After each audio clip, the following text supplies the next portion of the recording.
Hello friends, ఈ వీడియోలో ఈ ప్రపంచంలోనే అత్యంత విచిత్రమైన 4 ప్రదేశాల గురించి తెలుసుకుందాం. బహుశా వీటి గురించి మీరు ఇంతకు ముందు ఎప్పుడు కూడా విని ఉండరు. ఇక ఆలస్యం చేయకుండా వీడియోలోకి వెళ్ళిపోదాం. ఫ్రెండ్స్, వీడియోని స్టార్ట్ చేసే ముందు మీ సపోర్ట్ గా ఈ వీడియోని జస్ట్ ఒక లైక్ చేయండి చాలు.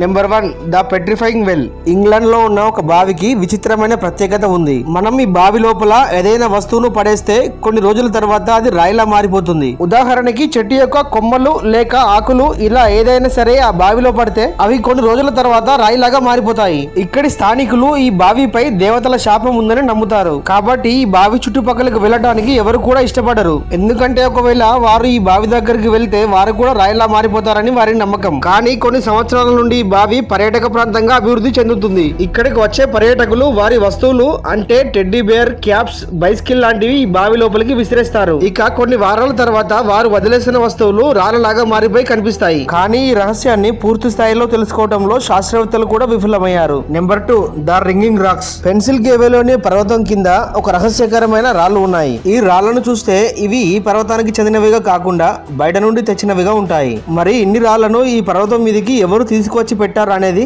శాస్త్రవేత్తలకు సైతం అంతుపట్టని మిస్టరీగా ఉండిపోయింది. ఇక ఇంతకంటే ఆశ్చర్యకరమైన విషయం ఏంటంటే ఈ రాళ్ళని కొడితే వాటి నుండి రకరకాల సంగీత ధ్వనులు వస్తాయి. అంతేకాకుండా ఈ రాళ్ళని ఒకదానిపై ఒకటి పెట్టినట్టుగా ప్రత్యేకమైన స్ట్రక్చర్ లో ఏర్పడ్డాయి. ఈ 2 రాళ్ల మధ్యలో ఉన్న ఖాళీ స్థలం వల్లనే వీటి నుండి సంగీత ధ్వనులు వస్తున్నాయని చాలా మంది అంటూ ఉంటారు. కానీ ఈ ప్రత్యేకమైన శైలిలో ఎవరు పేర్చారన్న దానికి మాత్రం ఎవరి దగ్గర సమాధానం లేదు. ఇక ఇక్కడ మరొక ఇంట్రెస్టింగ్ విషయం ఏంటంటే ఈ రాళ్ల మధ్య శబ్దం కాలాన్ని బట్టి మారుతూ ఉంటుంది. అంటే చలికాలంలో ఒకలాగా, ఎండాకాలంలో మరొకలాగా ధ్వనులు వస్తాయి. Number 3, the beacon of Maracaibo. పశ్చిమ వెనిజులా యొక్క కెనటోమా నది పైన ఒక తుఫాన్ వస్తూ ఉంటుంది. ఈ తుఫాన్ కంటిన్యూగా వస్తుంది. అది ఎప్పుడు కూడా ఆగదు. ఈ తుఫాన్ ప్రతిరోజు రాత్రి 7 గంటల సమయంలో మొదలై ఉదయం 5 గంటల వరకు వస్తుంది. అంటే దాదాపు 10 గంటలు నిర్విరామంగా వస్తుంది. ఈ సమయంలో ఆకాశంలో ఉరుములు, మెరుపులు వస్తూ ఉంటాయి.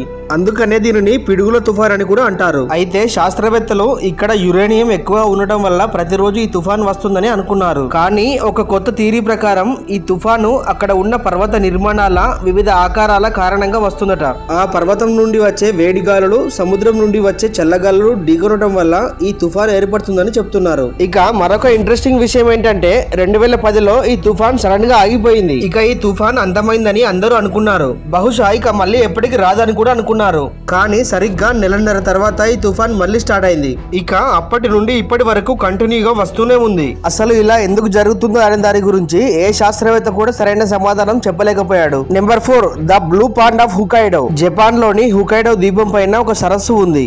దీనికి నీలి సరస్సు అనే పేరు వచ్చింది. ఈ సరస్సు యొక్క ప్రత్యేకత ఏంటి అంటే ఇది ఒక ఊసర వేలులా తన రంగును మార్చుతుందట. ఈ సరస్సుని ఒక తీరం వైపు నుండి చూస్తే అది నీలి రంగులో కనిపిస్తుంది. అదే ఇంకో తీరం వైపు నుండి చూస్తే ఇది ఆకుపచ్చ రంగులో కనిపిస్తుంది. దీనికి ఉన్న మరొక ప్రత్యేకత ఏంటి అంటే వర్షాకాలం రాగానే ఈ సరస్సు తనంతట తానే త్వరగా రంగులు మార్చేస్తుంది. ఇది ఒక మానవ నిర్మిత సరస్సు. దీనిని ఒక నదిపై ఆనకట్ట కట్టి నిర్మించారు. శాస్త్రవేత్తల ప్రకారం ఈ నీళ్లలో అల్యూమినియం హైడ్రాక్సైడ్ ఎక్కువగా ఉండటం వల్ల ఈ నీళ్లు తమ రంగును మార్చుకుంటున్నాయట. ఆశ్చర్యకరమైన విషయం ఏంటంటే ఏ నది నీళ్లతో దీనిని తయారు చేశారో ఆ నది నీళ్లు చాలా సాధారణంగా ఉంటాయి. కానీ ఆ నీరు ఈ సరస్సులోకి వచ్చాక నీలి రంగులో మారుతుంది. ఇలా నీరు నీలి రంగులో మారడానికి గల కారణాలేంటో శాస్త్రవేత్తలు ఇప్పటికి కూడా తెలుసుకోలేకపోయారు. సో ఫ్రెండ్స్, చూసారు కదా. మరి ఈ విచిత్రమైన ప్రాంతాల గురించి మీరు ఏమనుకుంటున్నారు అనేది కామెంట్ రూపంలో తెలియజేయండి. అలాగే ఈ వీడియో కనుక నచ్చినట్లయితే ఒక లైక్ చేసి మీ ఫ్రెండ్స్ అండ్ ఫ్యామిలీకి షేర్ చేయండి. ఇలాంటి మరిన్ని ఇంట్రెస్టింగ్ వీడియోస్ కోసం వెంటనే మన ఈ ఛానల్ ని సబ్స్క్రైబ్ చేయండి. Thank you friends, thank you for watching.